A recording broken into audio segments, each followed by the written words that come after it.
guys, we're going to read another chapter of Chocolate Touch. We're almost done. We're on chapter 8. Okay, and we just read about how John was eating his lunch and everything was turning to chocolate.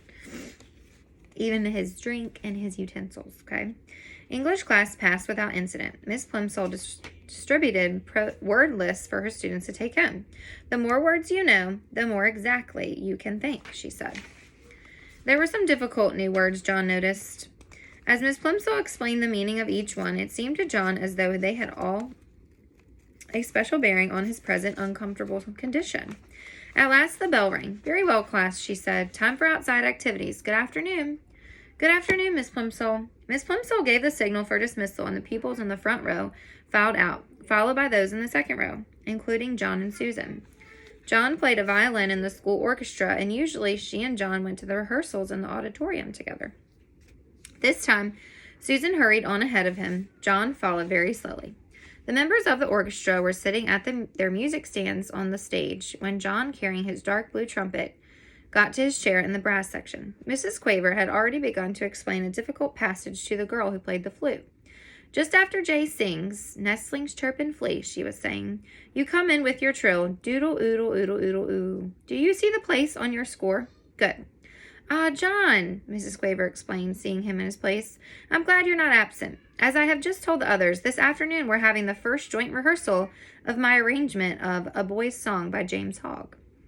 We've been over all the individual parts and all the sections, you will recall. Now it's time to fit the pieces together." John nervously opened his trumpet case and took his shining golden trumpet from its bed of scarlet velvet. The beautiful new instrument gave him confidence. He worked the valves nimbly with his fingers and looked up at Mrs. Quaver again. "Now, John," she said, "tell me when your little solo begins." "Right after the end of the second verse," he promptly replied. He had practiced his part every evening in the basement at home for the last 2 weeks. He knew every note perfectly. After the line, "That's the way for Billy and me." "Good," Mrs. Quaver said, "and don't forget what I told you, John. This is a happy song. I want you to play ta-ta, ta-ta, ta-ta, ta, simply repeating the rhythm of the voice. And I want you to be light and lively. This is supposed to be the song of a boy who loves romping in the country." Ta-ta, ta-ta, ta-ta, John thought. That shouldn't be too difficult, even with the whole orchestra listening to him. He had played it over and over again at home, but he would have to try extra hard here. This was to be his first solo. Everyone else was depending on him to play it properly. "Right," said Mrs. Quaver brightly. With her baton, she rapped twice sharply on the music stand before her. All the musicians brought their instruments into playing positions. Susan poised her bow over the strings of her violin. John held his trumpet close to his mouth and wiggled his fingers on the valves. Mrs. Quaver's baton moved from side to side, up and then down. The cymbals clashed and the drums thumped. The pianist brought his finger down on the ivory keys of the piano. The violinist and cellist made their wheeing and whumping sounds. All were in perfect unison. The rehearsal had begun. After the introduction, one of the older boys began to sing. "Where the pools are bright and deep, where the gray trout lies asleep, up the river and over the lea, that's the way for Billy and me."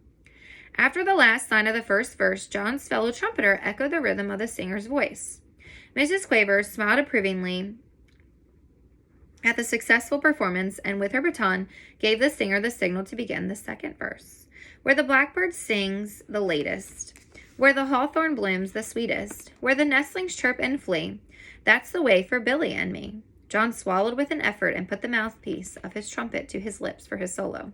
The mouthpiece instantly changed to chocolate. Then almost as fast as the chocolate spread along the instrument, changing all the flashing gold into dull brown, the first note came out fairly true. Ta! But chocolate trumpets cannot withstand much pressure.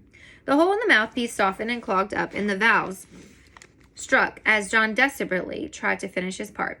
Mrs. Quaver's eyes almost popped out of her head as she listened to him play. Ta-ta-tu-ta, tur-tur-tur-tur. It sounded as though John were trying to play a soap-filled bubble pipe. Terribly flustered, he put down his trumpet. Mrs. Quaver was speechless. The orchestra was rocked by uproarious laughter. The other trumpeter leaned over toward John's chair and picked up the trumpet. "It's a chocolate trumpet!" he shouted. No wonder it sounded like that. John Midas was trying to play a chocolate John didn't wait to hear any more. He fled from the stage and out to the playground. Without stopping even to look around, he ran through the stone gateway and homeward.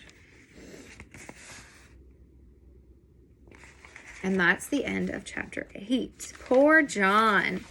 What do you think he's learning by all of this? Everything's turning to chocolate.